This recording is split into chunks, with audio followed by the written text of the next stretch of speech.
Thank you for coming. I know I have some people here from Europe and from the US as well, I think. Uh, Very glad to have you here. Happy to present on this topic. I've talked about improving design of software for many years now, and it's a topic I'm very passionate about, and I love to share tips that I've learned with folks. Very briefly, let me talk about a few resources that you might find helpful. This is being recorded, so you can refer back to this in the recording later, I believe. There's a couple courses on Pluralsight. I've got a bunch, but these two are particularly useful on refactoring and on solid principles. Those are going to be the two main things that I talk about here with this presentation and applying them. So if you want to learn more about those topics in particular, I'd recommend checking out these two courses. I do have a free ebook that you can find at the URL shown here. It goes along with a sample app that's also free that's on GitHub called eShop on Web that I maintain for Microsoft. If you want help for your team in terms of training or mentoring, feel free to reach out to me. You can find me at ardallis.com or on Twitter as @ardallis. And I also have a private group career mentoring program at devbetter.com for software developers. I have a podcast. Theoretically, it's weekly. I haven't actually published a new episode since June.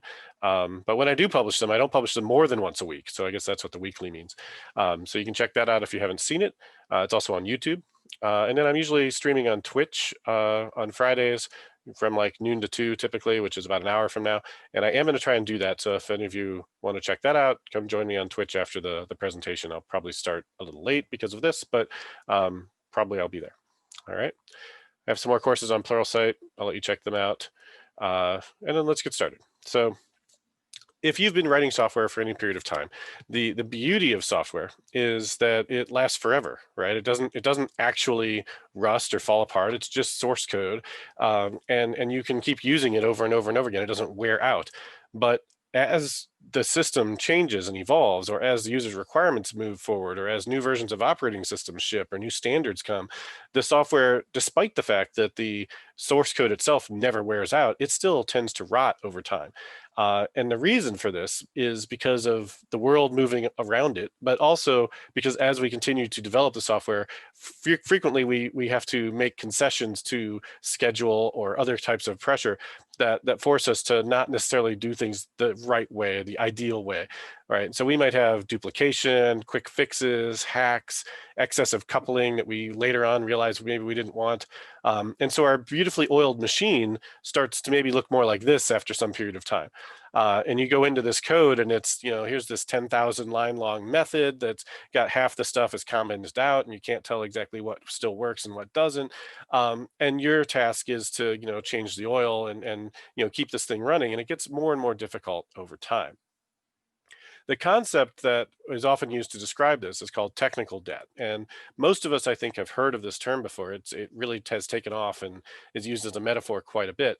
The idea is that this debt is the low quality code and shortcuts in our application. And we have to work around these shortfalls, these design shortfalls in the code.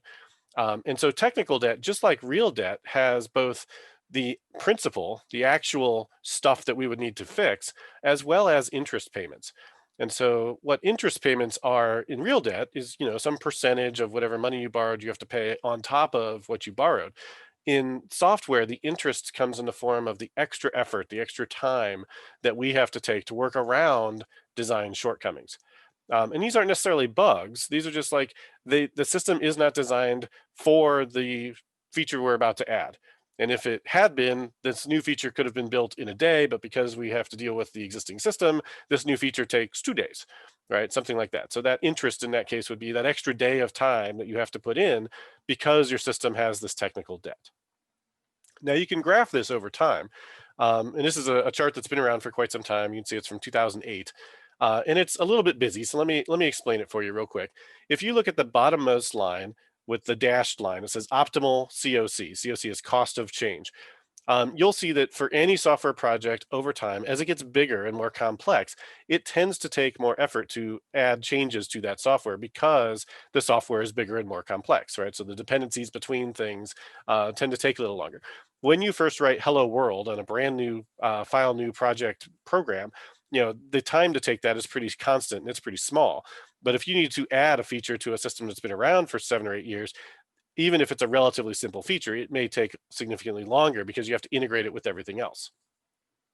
Now, the next line above that one, the thin solid line, you can see is expanding upward rapidly. And the difference between the optimal amount of time it would take to fix something and that line is what we call the technical debt, right? Or in this case, really it'd be the interest on the technical debt. Now, there's an inverse to the cost of change, and that is the customer responsiveness. So how rapidly you're able to deliver new features or fix bugs when customers make requests starts out at some line, which is that red line at the top. But as the cost of change increases, your customer responsiveness drops. And if the cost of change just goes to an unsustainable level, then you're no longer able to respond to customer changes. And one of several things is going to happen. Either some new startup is going to come along and they're going to take all your customers because they're able to respond to the current requirements that customers have, or your business is going to decide that they need to retire this application and rewrite it. You want to avoid the situation where you have to just replace the entire system because the technical debt got out of control. That's like what I consider calling technical debt bankruptcy, where you just have to throw everything away because your system is no longer maintainable. And that happens more often than you would think, especially in large enterprises where the system just gets so big that it's just not worth maintaining anymore. They just need to rewrite it. Okay. Now we can think about technical debt in a few different ways. There's this quadrant that someone else came up with, and I've colored. And so you can think about these four regions that we get by considering technical debt in terms of whether or not it was incurred deliberately or accidentally. So that's the top and the bottom rows, or it was done recklessly or prudently, right? And so deliberate, reckless technical debt is where you know that you're not doing what you should, and you're just saying, you know what, we don't have time for any type of design. We're just gonna spaghetti code this thing until it's done and ship it, and then do the next thing, and keep doing that, because that's just how we move. Prudent deliberate would be, I know that there's a better way to do this, but I need to ship this now because we have a trade show tomorrow and I need this to be out there so that we can demo it to the customer.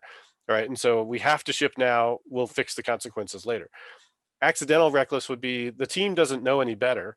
And so they're doing the best that they can with what they know. And so later on, maybe they learn a better way to do things, but the damage has been done. They've already done the software that they've written. And yeah, if they get time, maybe they would refactor it, but it's not that they did this on purpose, right? They didn't make a decision to incur this debt. They just didn't know any better at the time. And prudent accidental is the same thing, where the team is doing everything that they can right, but customer requirements change, and now maybe they would have done it differently if they'd known that. But customer requirements often change, and customers don't even know what they are going to want, a couple years from now. And so it's perfectly fine to be in that quadrant. All right. So then, what do you do about this technical debt? Well, the main thing you want to do, as with any mechanical system that you're trying to maintain, is preventive maintenance, right? Preventive medicine for human health is far more effective on a cost basis than just waiting until you're in dire need of medical support and you show up at the emergency room. So preventive maintenance in our cars or in machinery is something that you need if you want to avoid expensive repairs and downtime. And in our software, what preventative maintenance looks like is refactoring generally. So the way refactoring works is you're going to try and simplify the design, maybe eliminate unnecessary duplication, not all duplication, but where you can get rid of it to simplify things, in order to keep the system easier to change, right? The entire goal of this design is that it's very maintainable and easy for you to change. The other thing that you want to have to go along with this and make this easier is some type of automated testing. All right, you want to have tests that tell you that the system is correct, and that when you do make refactoring changes, that it is still correct, right? That you don't have regressions that have taken place, and in order to give you the confidence that you can make these changes. Because if you've ever been on a large system that's been around for a while, maybe the original team members aren't even all there. There are going to be some parts of that system where nobody is confident about touching it. Right. And you're like, nobody touched that part of the system because it's working right now. And every time we touch it, it breaks and nobody knows how it works. So we're just going to leave that one alone. Right. That's because you don't have automated tests. If you had really great automated test coverage of that part of the system, you could change anything you wanted about it, run all the tests. If they're still green, then you have confidence that you haven't broken it and you could continue on. Okay. So now let's talk a little bit about when should you refactor. And I go into detail on this in my Pluralsight courses as well. But there's a number of different thoughts on this, right? Sometimes you'll have teams that want to just ask the customer, hey, can we take some time off to just refactor the code and clean it up? It'll pay off later, we promise, right? We'll be able to deliver everything for you better later. But we just need this time to get everything in a better state. Other times you'll have that within a sprint. You're like, hey, we just want to dedicate a certain amount of bandwidth within a sprint to refactoring. Sometimes you'll have a sprint that is literally just dedicated to it, like I mentioned. I think the best way to put refactoring into the code is while you're delivering value. And so there's a few reasons for this. One is that it makes it easier for you to incur that cost and spread that cost out over time and let the customer see that they're still getting their features that they want. They're still getting bugs fixed while you're still cleaning up the system. A good example that I often cite would be if you have a restaurant. Remember restaurants when we could go to them and not have to wear masks and things? And you like to go to this restaurant. And so like every Friday night, you go to the restaurant. It's nice. You enjoy an evening with your spouse or whomever. And then one day you come to this restaurant and there's a sign on the door. It says, sorry, we're closed. We had to shut down for a month in order to clean up the kitchen. The health department came in and they didn't like what they saw. And so, we just have to refactor how we're doing things in the kitchen so that we can continue to serve food. But the food will be even cleaner and nicer when you come back, right? Is the promise. Okay, so if you are the customer and you see that sign, you might be wondering whether or not you really want to go back to this restaurant that needs to spend a month to clean up the kitchen because of the health department, right? Or to even be able to deliver food. And so if you're a developer or a development team and you try and tell your customer, whoever that is, that you can't deliver any new features or bugs, which is what they expect from you, that's the value they get, because the code is such a mess that you have to clean it up for a sprint or a month or whatever, right? How is that going to reflect on their opinion of you as professionals and as a team? It's going to be real similar to what you might be thinking about that restaurant and their dubious kitchen. So I wouldn't do that if you had the choice. It's much better to just refactor as you go and keep things clean as much as you can and improve them over time. All right, so I like to say you don't need permission from the customer or from your boss to practice basic hygiene when you write software. If you're a surgeon, you don't ask the customer permission to spend a little bit of extra time to wash your hands before you go in and do the surgery, right? You don't itemize that on the bill and say, hey, most customers are willing to pay a little extra for me to wash my hands. No, it's just something you do because that's what you should do. You're a professional. All right, so if you're a professional software developer, you should be cleaning up your code as you go because that's part of writing the code. That's just part of what you do. All right, and so there's this principle for this called the Boy Scout rule, which basically applies to Boy Scouts or Scouts when they're camping. They have a rule that you want to leave the campground better than you found it. And the idea with this is that it's an incremental, it's a relative thing, right? We don't want to make it any worse. We don't even just want to leave it the way it was. If we find someone else's trash while we're out at the campsite, we will pick that up. Now, we don't necessarily say that our purpose of being at this campground is to go cover the entire campground from end to end and look for all the trash and clean it all up. Right? That's beyond the scope. We still just want to go and do our camp thing that we're doing. But we want to leave it a little bit better than we found it. And so that's the same idea with this refactoring. You don't necessarily need to refactor the entire code base. You don't need to fix every problem that you find. But if you can leave the code a little bit better than you found it in the places where you're touching it already, then that's a good way to, over time, improve the design of the system. All right. So when we talk about refactoring, if you're not familiar with the definition, the idea here is that refactoring, by definition, does not change system behavior. Right? This is a way that you change the design of the system without changing its external facing behavior that the customer sees. If you're changing behavior, you're not refactoring. You're either fixing a bug or adding a feature, or perhaps you're adding a bug, right? Who knows?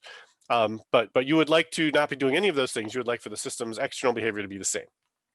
All right, so there's a process that you should follow. And that process starts with verifying the existing behavior. So if you have a system doesn't have a lot of test coverage, and you want to make some changes to it to clean it up, the very first thing you should do is verify what it does now so that when you're done, you can check and see, does it still do that thing? It's great if you can automate this. right? So even if it has no tests currently, you could write some characterization tests. These are a special kind of test that doesn't test that the system is doing the right thing. It just tests that the system is doing what it's doing. And so what that means is you write some tests to say, hey, function or console app or whatever it is, do this behavior, and then whatever I get back, I'm going to assert that that's what I always get back, right? And then I can run this test repeatedly, and I should get the same output for a given set of inputs. And I don't know if that's right. I just know that's what it does today. Then I can apply my refactoring, and then I can run those tests again and verify that I got the same behavior. To create characterization tests is very simple. If you're using NUnit or XUnit or any other unit test framework, just write a test that you know will fail, right? You've got some method you're trying to call, you want to refactor it. You assert that when you call this method, you get back some value you know is not right, -1. And now you run the test and you pass it these inputs and you realize that the actual return type is 123. So now you update the test on step 3 here. You update the test and say, okay, I'm going to assert that I get back 123. Run the test again. Now it should pass, right? You haven't changed anything else, assuming it's not a random number generator. You should get back the number that you're expecting. And then you make as many of those as you need to feel confident, and then you can run the whole thing. There's some nice utilities out there that will actually, if you have a console app or a service or something like that, you can run it repeatedly, your application with a bunch of different inputs, have it generate some output to a text file, and then write an acceptance test that will verify, given this text file, running it again, it does a diff on the text file and verifies they're the same. Right, so it doesn't have to be as granular as like this particular function. You can actually run, the whole app for a few iterations and just get one pass fail if that text file matches. Okay. Let's talk about some different principles here. So spaghetti code is something you want to avoid. Spaghetti code refers to code that's really all tightly coupled together because all the different concepts and concerns are intermingled, right? So within a given function, within a given class, you've got code that's trying to do stuff with the user interface. At the same time, it's trying to talk to low level, maybe data access or file system stuff. And all inside of there is business logic saying, how things should behave to follow business rules.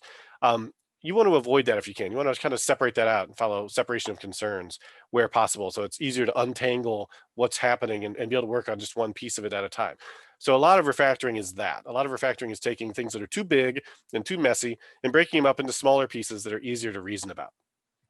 We can also follow the solid principles, which I'm guessing most of you have at least heard of. And if you haven't, you'll know them by the end of this talk, and I would encourage you to investigate them further.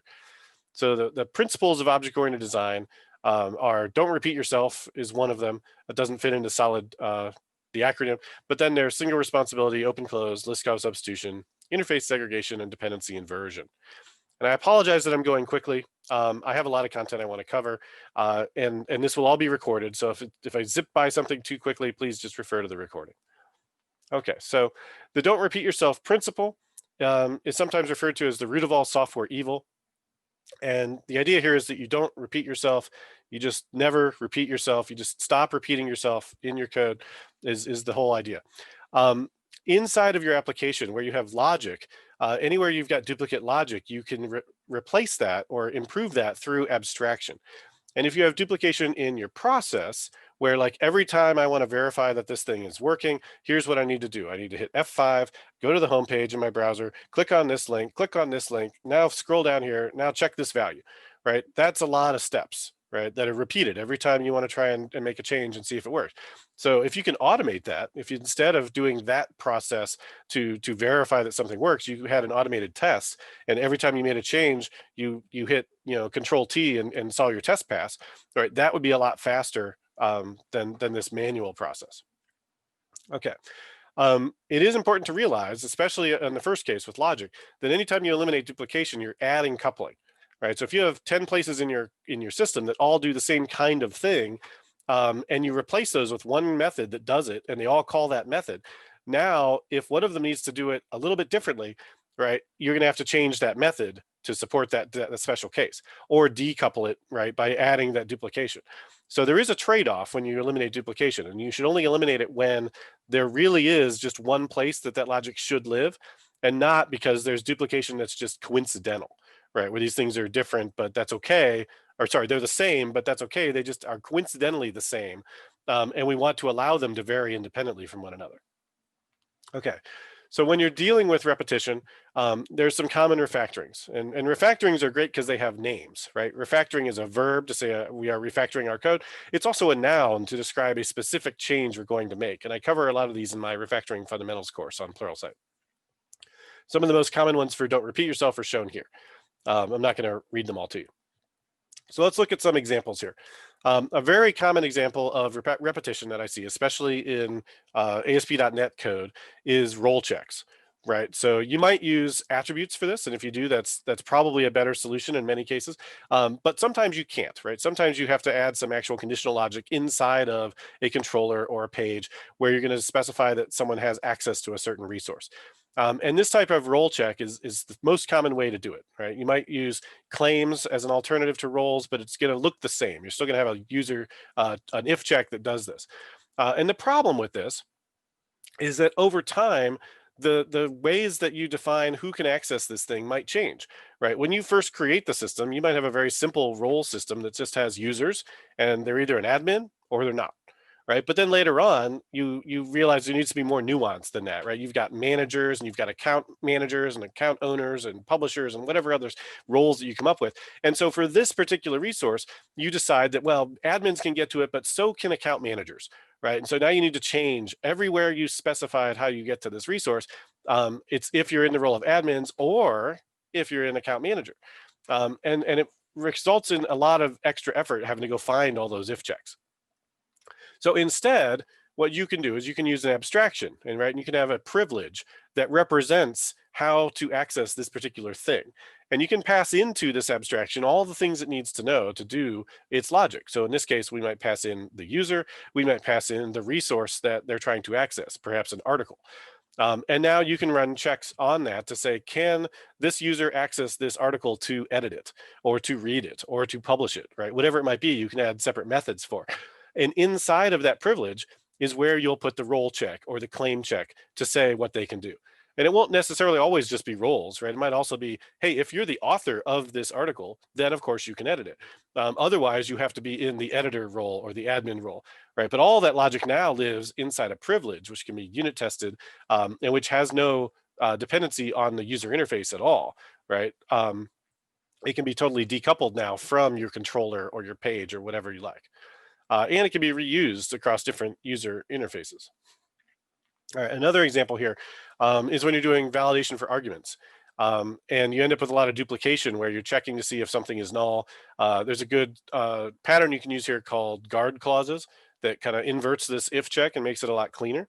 And that looks something like this. So you can say, instead of if it's not null, if that one's not null, do the happy path right here in the middle, right? This process the order here. That's the actual code that this thing is supposed to do. All this other stuff is just noise trying to do parameter checking. But we can clean that up dramatically if we flip it and we do a guard clause and we say, okay, well, just check for null first for each one, and then everything else, if you get past those, is the real logic. That's a lot cleaner implementation. But even that has a lot of duplication, because what if later on you want to log these? What if later on you want to do a different type of exception or a different type of message that you want to show? If you can encapsulate those in some other package, in this case, I've got a NuGet package you can use, but you could write your own just as easily and say, guard against null for this thing. Now, everywhere that you do null checks, it's going to be a common way to do it. And if later on you want to add some logging or change how that behavior works, you have one place to change it, and it'll apply to the entire system. All right. So then let's talk about the single responsibility principle. The single responsibility principle basically advises against putting too much responsibility into one class. And you can think of it here. This is a picture from a software craftsmanship calendar that my company put together a few years ago. This is a Swiss Army mouse, computer mouse, right? Of course, it's probably not that useful to have a wired mouse that also has a corkscrew in it. But that's the whole idea here, is that if you had a corkscrew standalone, that would be far more useful than having one tethered to your computer mouse. And so in your code, you want to avoid tightly coupling things together that need to change at different times for different reasons. So a very common one would be your big three sets of responsibilities are your data access logic, your user interface logic, and your business logic. You don't want to put all three of those, or any two of them even, in the same class if you can avoid it, because they tend to change for different reasons. Now, let's talk about what is a responsibility. A really common naive thought around this is that everything to do with a customer is one responsibility because I'm just talking about the customer, right? And so if you follow that logic, you might end up with this manager class that does everything for a certain type of thing. This is a sort of a God class anti-pattern, and it doesn't follow single responsibility if it knows how to save a customer, validate a customer, send notifications to the customer, do all the logging related to a customer, format a customer in 5 different ways for different reports and outputs.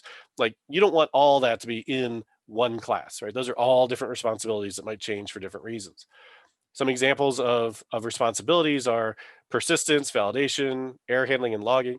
Class selection and construction is another one. I'll talk about that more, but deciding which other classes your class is going to work with is its own responsibility, right?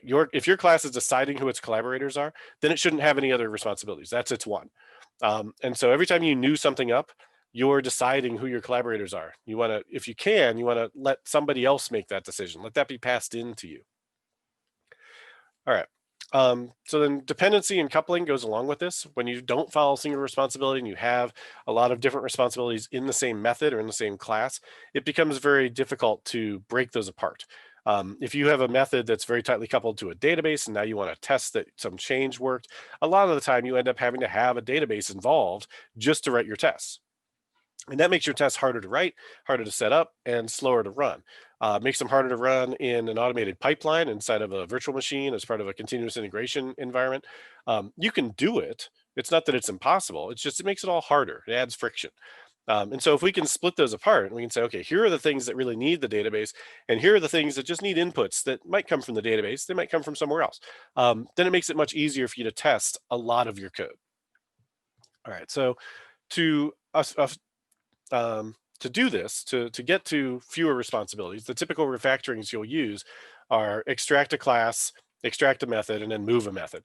And so if you have a large method that has too many responsibilities inside of a class, this is typically what you'll do. You'll extract out methods in that class to break things up. And then if you see that now this class has obviously, 2 or more classes living in it, you create another class and just move methods over to that new class. All right, one way that you can find violations of single responsibility is using heuristics.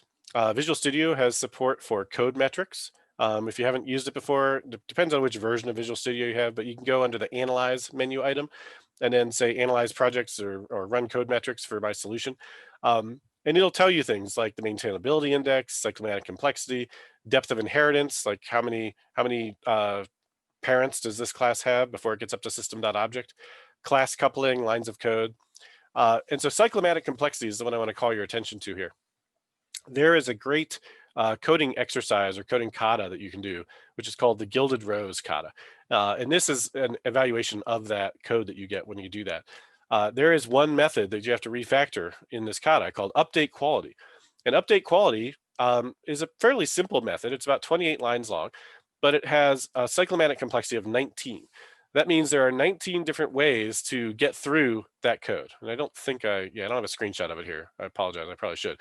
But it's just a big nested if statement, right? And so there's a bunch of if checks. And if you tried to follow every possible permutation of the ways you might get through it, there would be 19 of them. And that's what cyclomatic complexity measures. It measures the number of possible branching routes through a given method that you can do. And if you look this up on Wikipedia, you'll find something that looks roughly like this. This was taken a while ago. But the idea is that it's been well known for many years that if the cyclomatic complexity of a method or a module exceeds about 10, it starts to get a lot more difficult to comprehend what it's doing. And so using 10 as an upper limit for your cyclomatic complexity has a lot of weight behind it in terms of research.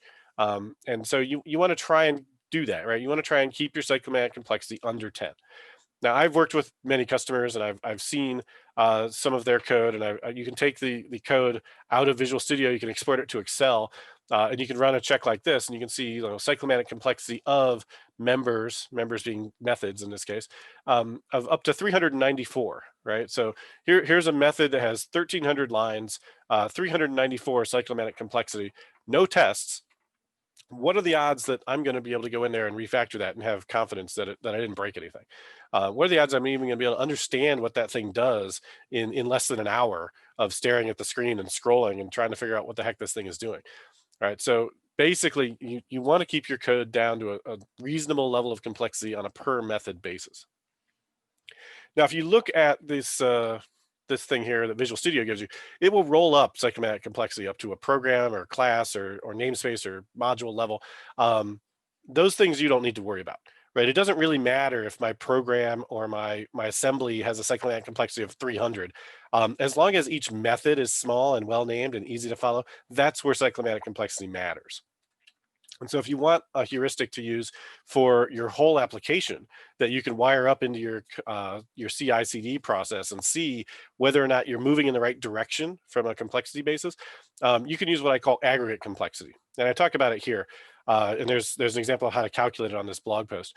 But basically what it does is it divides by 10 every method's complexity and drops all fractions. So anything that's a 0 to 9 just works out to 0.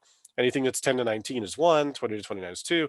And so you get this relatively small, hopefully, number for your entire system. And then you can graph that over time and hopefully drive that down towards 0 to see if you're improving the design of your software. Another thing that's kind of a code smell that can make it, that can bring to light that there might be problems in your code is regions.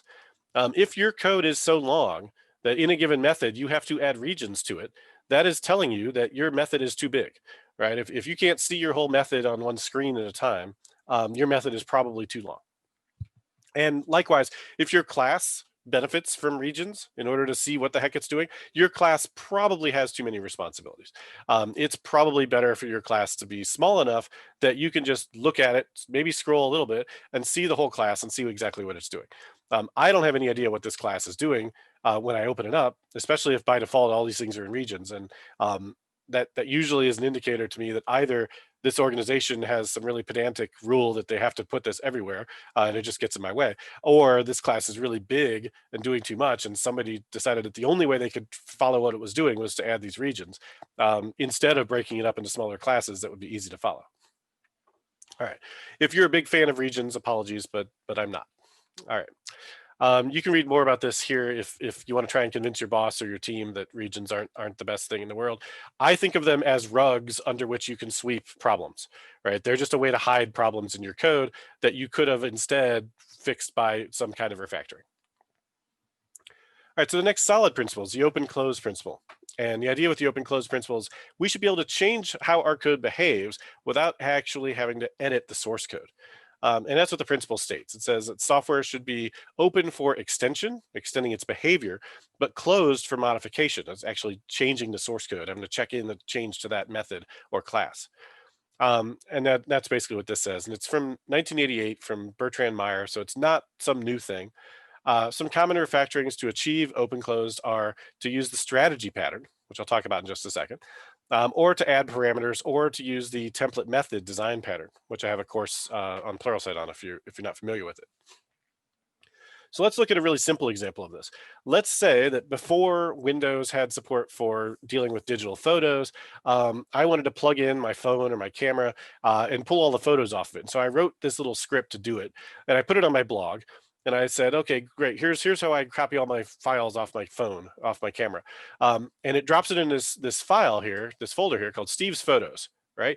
And other people on the internet decide to grab this thing. Now I just share the exe, right? People don't want to have to build this, and so when you grab the exe and you run it on your machine, naturally it puts it in Steve's Photos, and so I start to get a bunch of requests for changes because not everybody's named Steve for some reason, and so they don't want it in Steve's Photos, right? They want it in Larissa's Photos or somebody else's photos, and so they would like to change that. And so I say, well, it's on GitHub, you can build it, right? Well, that's not really open for extension, right? The only way for you to change it now is to go and modify this line of code, hard code in your name or whatever path you want, and then rebuild it.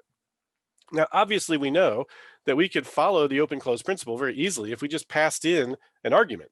And we said, okay, well, when you run this thing on the command line, put in whatever folder you want it to go to.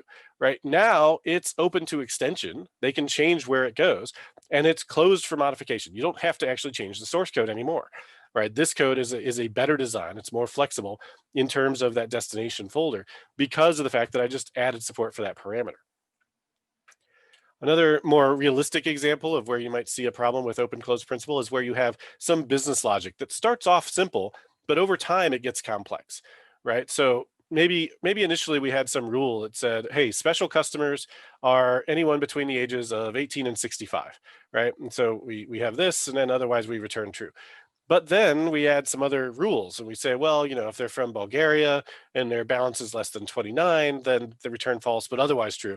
If their income is so low, change it, right? We add all these different rules in the form of if checks.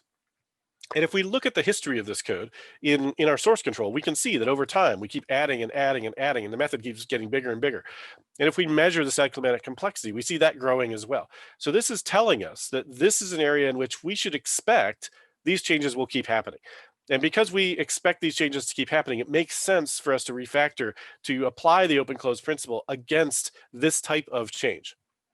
Because you can't follow OCP against every type of change up front, right? You'll just end up with a mess of code that doesn't actually do anything. It's like totally abstract and could pass, could manage to do any type of thing, but it's totally useless. And so what we want to do once we identify a place where we expect changes will continue to occur is we want to apply OCP. And one way you can do that here is by creating what I call a rules engine. And a rules engine doesn't have to be some expensive thing that you install on some server, right? It could be a really simple design pattern that you apply. And I actually just literally 2 days ago published an update to my rules engine course on Pluralsight. So you can go check that out there if you want. Here's kind of what it looks like. You just create a set of rules where each rule implements an interface and can evaluate whether or not the customer matches that rule. And then you create an engine that is able to iterate over that collection of rules and call each one in turn and then roll up the result.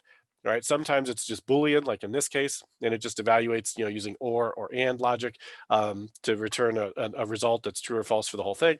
Other times it might be like calculating a discount for the customer. And maybe they're eligible for multiple discounts, and you decide based on your business rules, are they going to get the best discount? Do the discounts add up together, or how does it work, right? And so your rules engine decides how to combine the results of the different individual rules. But once you have this in place, next time marketing comes up and says, hey, I've got another rule for special customers, instead of you having to go in and edit this code and change and add yet one more if statement, all you have to do is add another instance of iCustomer rule here for their new rule. And assuming it gets added to this collection as well, so the rules engine will run it, that's the only change you need to make. You don't have to change the rules engine. You don't have to change customer. You don't have to change is special customer. All you change is adding one new rule. All right, so here's that new course I mentioned. You can check out the C# design patterns rule pattern on Pluralsight. Goes into that for a little more detail. Let me grab a drink. Cheers. All right, so next principle for solid is LISKOV substitution.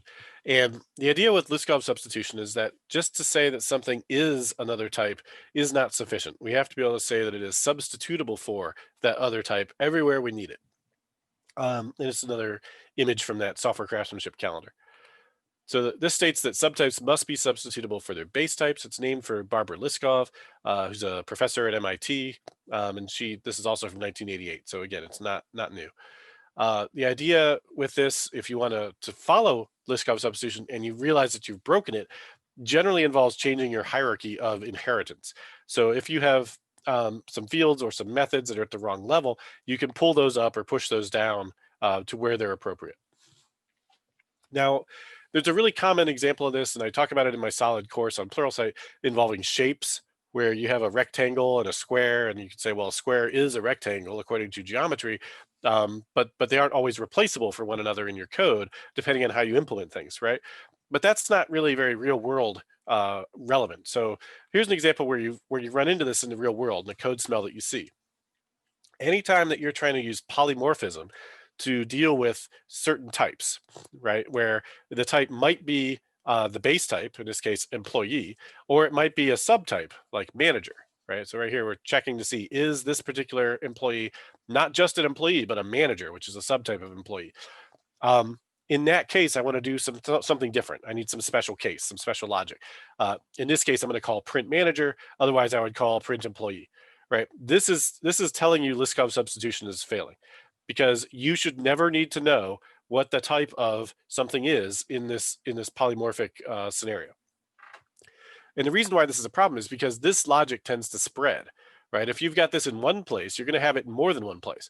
And if you later on have another subtype, whether it's a parent or whether it's a peer of manager or a subtype of manager, right? You have to go revisit all these if checks and fix those as well. And so what's better is to encapsulate the change in behavior in the subtype itself, right? If employees need to be printed somehow, then it would be great if they knew how to print themselves, or if that would break single responsibility principle, this helper shouldn't care. And the helper should be able to print any type of employee and not have a separate method for a separate type. All right, and so that's, if you were to refactor this, you would eliminate the if statement, and you would just be able to treat these things polymorphically. They're all employees. I don't care if some of them are managers or account managers or CEOs. I'm still going to be able to call their print method, or I'm going to be able to call a common helper that can print any employee. The other thing to think about here is how you deal with nulls. C# recently has gotten a lot better at dealing with nulls, and so if you turn on nullable reference types, the sooner you do that, the better as far as your code quality goes. It is a pain to fix all the problems the first time, but the sooner you do it, the happier you'll be eventually. If you don't have that in place, you end up with code that looks like this.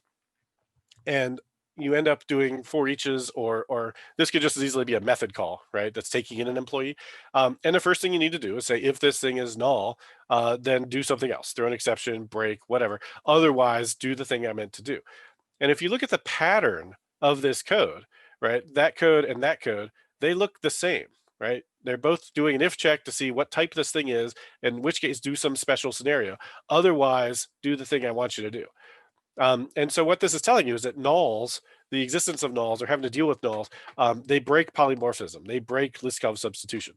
Nulls in C# are never substitutable for the instance that they were meant to be. There is a design pattern you can use to work around this. So you can use the C# null features that are out there. That'll help eliminate this possibility from the compiler. But there's also the null object design pattern that you can use. And so the null object design pattern basically says, I'm going to give you an instance of an employee that represents no employee, right? So instead of this being null, you would get an actual instance of employee. And when you go to print it, it would realize that, hey, when I get an empty employee, I'm going to not print anything, or I'm going to print, no result found, or whatever the behavior should be, instead of having to have this if check here. All right. Now let's talk about interface segregation. This is ISP in Solid, and the idea with this is that you're going to tailor your interface to what the client needs. And this has an impact on where your interfaces should live, as well as how big they should be. So in this example, you can tell this is a little bit dated because that's an iPod in the picture. But you've got your headphones, and your headphone interface, instead of just having a 3.5mm headphone jack that new phones don't even have now, you would have every possible way to do audio that there might be coming off of this. Now, we don't actually typically see physical devices that look like this, because there's a design pattern that you can use for this called the adapter pattern, right? And so if you have a 3.5mm headphone and you've got a new iPhone that doesn't even have a headphone jack, there is an adapter that you can use that'll take 3.5mm and translate it to lightning, and you can still plug it into your phone. So if you ever run into that scenario in your software, use the adapter design pattern. I have a course on that. That's what you should be doing. But more importantly, you don't want to have the headphone have to depend on a whole bunch of different interfaces that it doesn't necessarily need, right? It's only really, in this case, needs the 3.5mm jack, not the HDMI interface as well, right? And so that's what this principle says, is you should not force clients to use methods, to depend on methods that they don't use. And the corollary to this is that you want to prefer small, cohesive interfaces to large, fat, do everything interfaces. Most common interface for this is to extract it, or most common refactoring for this problem is to extract an interface. You want to keep your interfaces small and focused. If you've been coding for as long as I have, you might recall early versions of ASP.NET had this membership provider. And the membership provider was this big class, and it had about 1,000 methods that you had to implement if you wanted to implement it correctly. Maybe I exaggerated a little bit, but it was really big and it did a lot of stuff. And most of the time, all you really wanted for a simple application was register, log in, log out. That was it. Right? Maybe you wanted forgot password or reset password, but you didn't need all these things. However, to implement this provider, you had to implement all these things, or you had to partially implement it and throw a lot of non-implemented exceptions that you just never fixed, right? Which just meant that at some future date, some developer that thought that all that stuff was implemented would add some feature to the application, and then it would blow up at runtime because you hadn't actually implemented the get username by email method or something, and so your code became burdened by some technical debt because you hadn't fully implemented this interface. That's another example of breaking LISKOV substitution, is where you've partially implemented a base class or an interface, but you've left in some not implemented exceptions. That class is no longer substitutable for any other version of that interface. All right. Another example where you might see a failure in interface segregation is in certain repository implementations. I tend to be a fan of repositories because they let you abstract away data access in your code, but there are certainly plenty of ways to get them wrong. One thing you might do if you want, because you want to break up maybe reads from writes, you want to follow command query responsibilities separation, segregation, is you could break this repository here that obviously has read-only operations, get ID and list, commingled with write operations, create, update, and delete. You can split them, and you can split them right now in an application that has thousands of classes using iRepository. You can change that interface just like this, and break it up into these two smaller interfaces. And then you can start using these two smaller interfaces in new code that you write right now. And all the other code in the universe of the app that was talking to this one still works just like it did before, right? You will not break anybody else because of interface inheritance, right? This one inherits from these two. The combination of those two is exactly the same as what the first one was. And so this is a really safe and easy refactoring to improve your code, where you have interfaces that are too big and you can take something and make it smaller and more cohesive and just has the pieces you need, create that, and then just make the big one be composed of your new, more focused one and whatever else it needs. All right, so the nice thing about this is that nothing breaks that was using that existing interface.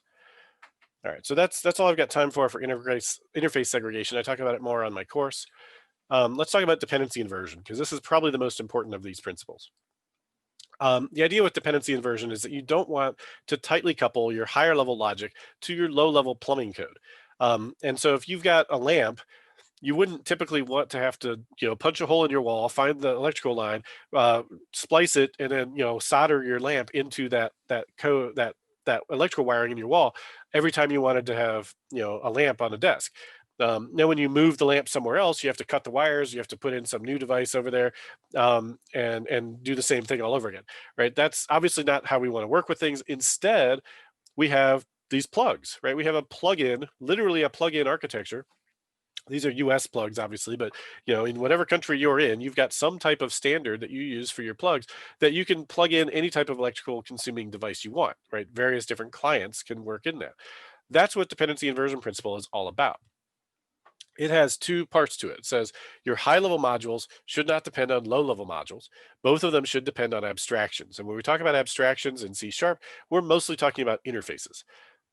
Abstractions should not depend on details. Details should depend on abstractions. So that's saying that the details, the low level things themselves, should depend on the abstraction, not vice versa. So if an abstraction is an interface, what does that mean? How would an abstraction depend on details? Well, let's say that I'm writing some type of a data access interface. Let's call it a repository, right? And so I have this, I customer repository, and it has a method that returns back some way for me to get customers. If I have it return back a SQL data reader as the return type, well, then my abstraction depends on the detail of talking to a SQL database, right? And I can only use that interface from things that know about SQL databases, right? It's tightly coupled to that. But if my abstraction returns back a list of customer, then it's very abstract. It doesn't care whether that list of customer comes from a file or a SQL server or a MongoDB or whatever, right? It doesn't care. So then how do we get the details to depend on the abstractions? Well, we'll talk about that in the next couple slides. All right, so you want to depend on abstractions, not concrete types, and then you want to inject dependencies into classes. So dependency inversion and dependency injection are very closely related. They tend to go hand in hand. Um, Ideally, you want to structure your code so that your dependencies flow toward the core of the application and that the lowest level of the application is the most abstract, right? Does not know about dependencies, does not know about infrastructure. So there's a few different names for this. There's onion architecture, clean architecture, ports and adapters, hexagonal. They all mean basically the same thing. This is an example of onion architecture. And the idea is that you have your domain entities at the very center. You have interfaces and services, service interfaces around that domain entity logic. And then in the purple layer, all around the outside is everything else. You have your infrastructure for like, how do you talk to a database? How do I send an email? How do I talk to this other third-party web service? Your user interface is out there as well, and all your tests are out there. So everything else talks to these abstractions and your model, while your model stays pure, right? It does not know about the infrastructure. It does not know about the UI. So it doesn't care about those concerns. Common dependencies that you want to think about when you're following dependency inversion. Things like the framework you're on. Some dependencies you can't get away from, right? If you're writing a .NET application, you're going to be using the .NET framework. You just need to be okay with that dependency. But most of the rest of these you can put behind an interface. So third-party libraries, you want to be able to send an email. Instead of putting in SendGrid API calls everywhere throughout your app where you want to send emails, create an interface called iSendEmail or something like that that wraps that. And then follow that same approach for any other third-party library you do, right? Use an adapter in front of any third-party library that you're going to use for the most part. The database, the file system, sending emails, I mentioned, all those things are dependencies. You don't want to be tightly coupled to those. You want to have an interface that you work with that knows that, the implementation of that interface knows how to do the detail work.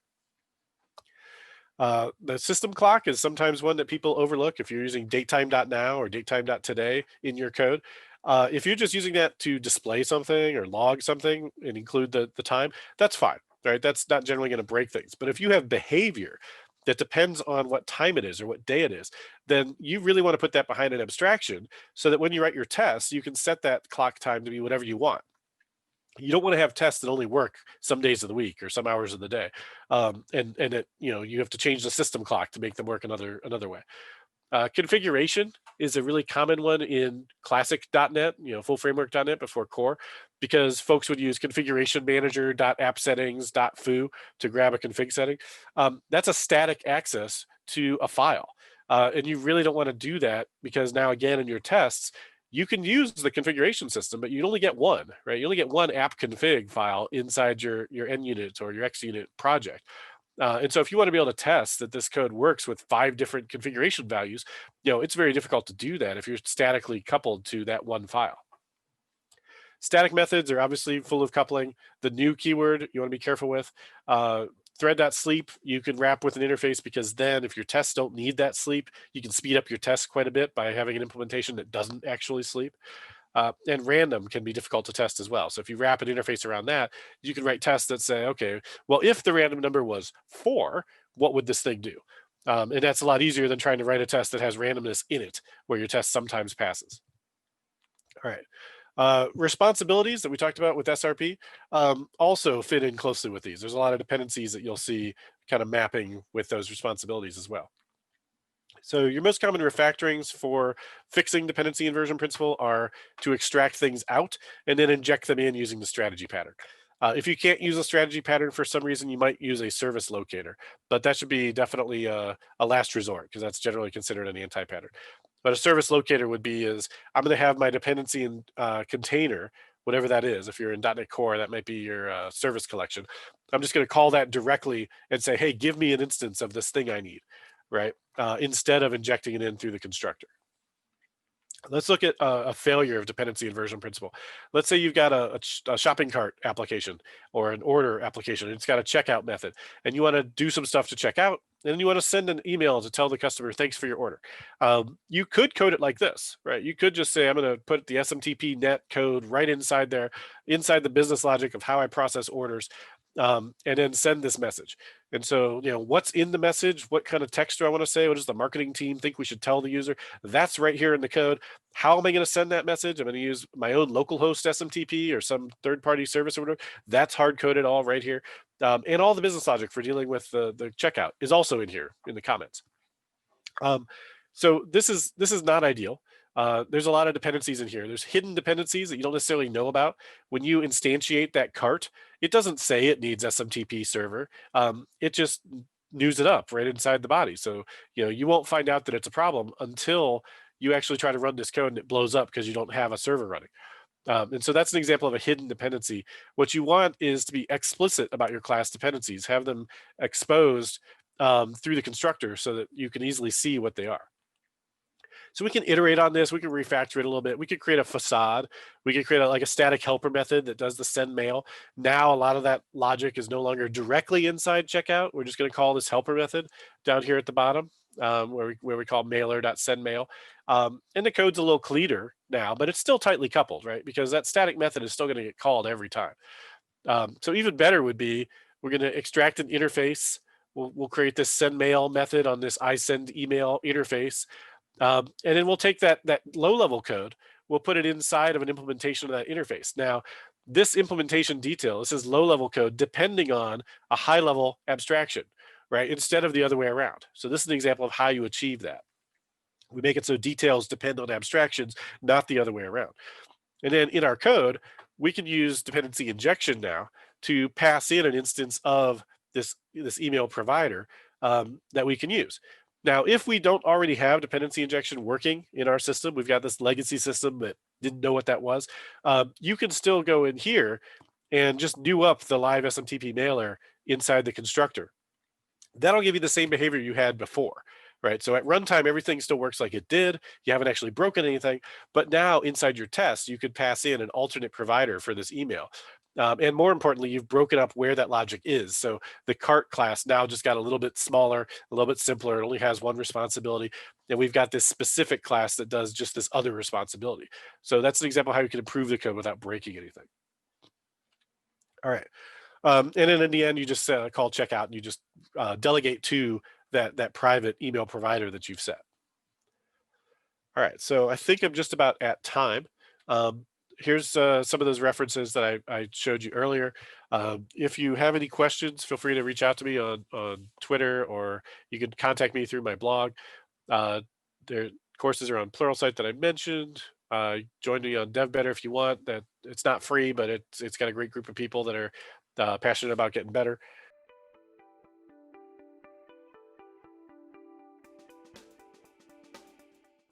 Christian says, you said that code refactoring should follow the Boy Scout mentality. What about technical debt with old components? How do you tell a customer this needs to be updated even if the old component still works? Well, does it? First of all, right? Like if the old component still works, why do we need to change it? So that's the key question, like why? If it needs to change because it's no longer secure, because it's not performant enough, because I can't add a new feature while it's like that, or if I do, it's going to take forever, right? That's the thing you need to communicate, right? You need to say like, why do I need to fix it? If it just really bugs you to look at it because it just looks ugly and it makes you feel icky every time you see it, that's not a business value thing, even though I would love to fix it, right? If you want to clean that up on your free time, because it just makes you feel icky to look at it, then that's fine. But it's not a customer justification, right? So you need to come up with what is the value to the customer, and or how will this accelerate or otherwise provide value to the customer by fixing that old code. Next question is, in my experience, the Boy Scout method doesn't need customer approval because the changes are so small they won't influence a deadline. But I saw earlier today you have a few courses on design patterns on Pluralsight. When you're about to write new code, do you try to think what design patterns you could implement, or you write the code as clean as possible, and if you notice a certain pattern can be used, you refactor and use the pattern? I tend to find the latter approach better. So there's a set of rules that I follow. I think Ken Beck first came up with them, which is make it work, make it right, make it fast, right? Do it in that order. So the first thing I'll try and do is just make it work. And when I'm trying to make it work, I'm writing the nastiest code ever, right? I'm not following solid. I'm not trying to keep my method all special and separated out. I go into that one controller action or that one page or that one console main method, and I just write all the code there, right? I just want to see if I can get this thing to work. And then once it works, and I'm writing tests if possible along the way too, to help me, to guide me. But once I see it working, then I'll think about, okay, now how can I make it right? And what does right mean? Well, I've got a bunch of principles that I can lean on that kind of inform me as to what makes it better or worse. Probably the most important one is separation of concerns, but also don't repeat yourself, right? If to get this thing to work quickly, I copy pasted a bunch of code into 5 different classes. Now I'm going to think, okay, how can I get rid of that duplication? How can I create an interface for that? How can I extract that into a class, right? And that step is where I'm going to clean it up. And that's also where I'll think about patterns, right? So when I'm refactoring, that's where I'm thinking, as I refactor to make this clean, is there a pattern I could use that would make this better? And ideally, if I'm on the clock, I'm trying to deliver something for a customer, I'm not trying to find some new pattern that I've never used before, right? And use this as an opportunity to learn. I'm going to use patterns I'm comfortable with and apply them. If I want to try a pattern that I haven't used before, I won't do that as part of making this work. I'll do a spike, like a separate thing, and just get the pattern to work all by itself. And then once I'm comfortable with the pattern, then I can apply it, right? And I may not do that spike on company time necessarily, because I'm not usually 40 hours a week. I'm usually working a few hours for a client to get something done, and a few hours for another client. If you're just 40 hours a week or however long full time for a company, then yeah, you're going to spend some of your learning time doing spikes and figuring out how things work, and that's perfectly okay. That's your employer, your boss should expect that you're doing some of that, because it's better to do that as a separate spike than it is to mess up the production code with you just trying to figure out how stuff works, in my opinion. Another question: how do you decide that a collaborator type is a dependency that needs to be put behind an interface, or just find a new it up in a class that uses it? That is an excellent question. Okay, so I was going fast, so I didn't spend as much time on the whole idea of new is glue as I otherwise would. In fact, I don't think I use that phrase, but um, remember the idea: new is glue. Anytime in your code you see the word new, that means you are gluing your code to that implementation. And I have a blog post called "New is Glue." You can go Google if you want.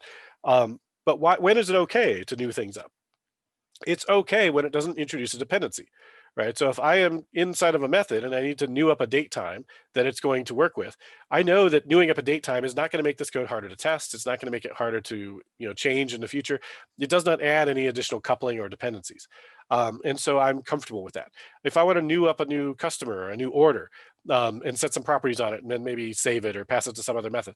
Again, if I've written my code using clean architecture and I know that my entities have no dependencies because they're in that core project that has no dependencies on infrastructure, user interface, et cetera, then I should be able to new up anything in there, any type of entities or business logic types, as long as they don't have dependencies of their own, and do that freely.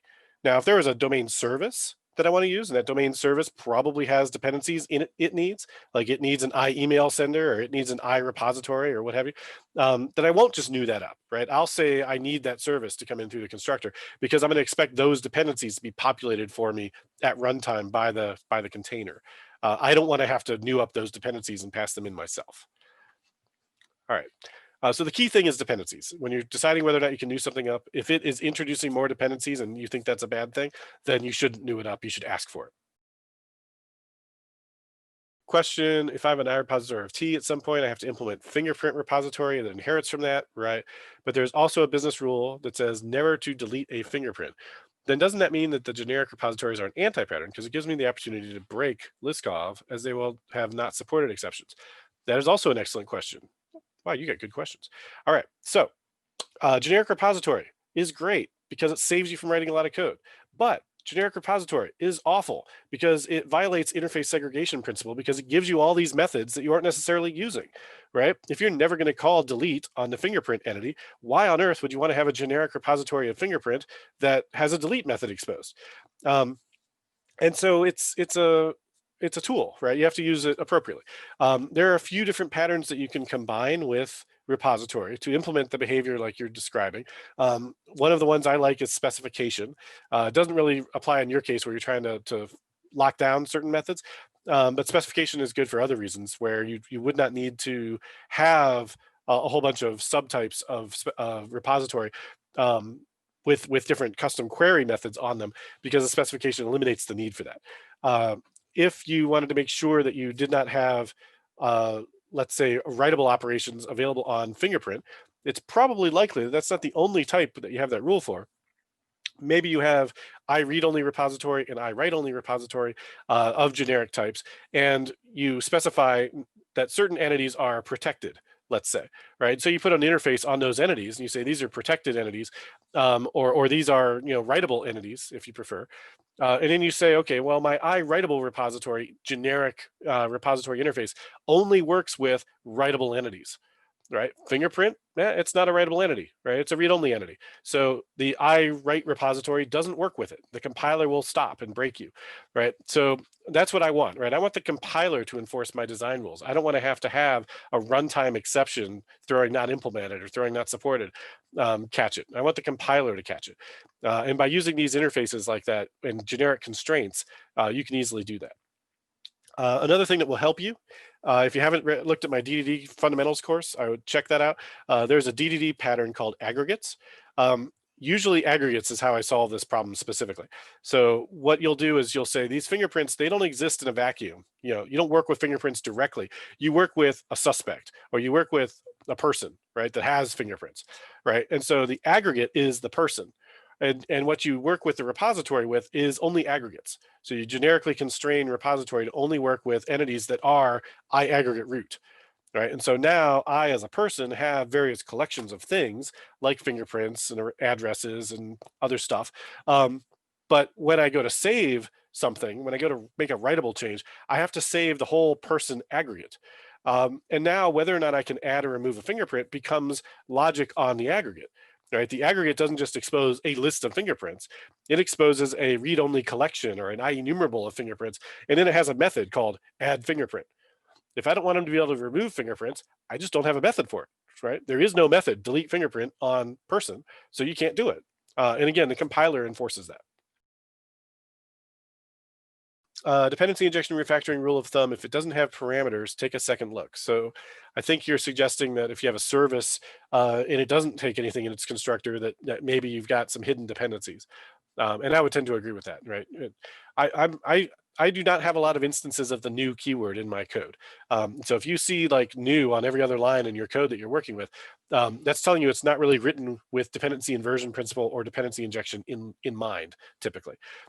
So everywhere you're newing up services, another easy way to find it is go find these services that do stuff like data access services, things like that. Look at their constructor and then do find all references, right? If you're following dependency inversion principle and you're using DI, dependency injection, there should be almost no references to that constructor. Or if there are, they should probably be in your test project where you're newing it up for your tests. You shouldn't see it in every single controller that needs to use it, for example. You need to take care on the number of parameters also, because you might break the SRP principle if you have too many. Yes. And I would say that differently. I would say you're probably already breaking single responsibility principle, and it will tell you that you're breaking single responsibility principle when you see that there are so many parameters on your constructor. Right. So if you've got a controller, you've got a service, and it has 12 different dependencies that it's injecting, it's probably doing too much. Right. It's a heuristic. It's a code smell that I also look for. And there's tools like ndepend that you can use, that you can point at your code base, and it has queries that you can write. And it'll say, you can write a query that says, show me every class inside this package, this project, where the constructor has more than 5 parameters, more than 10 parameters, whatever you want to say. And you'll get back that list of all the constructors for all those classes. And then you can use that when you're thinking about how to refactor. You can target the things that are the biggest offenders.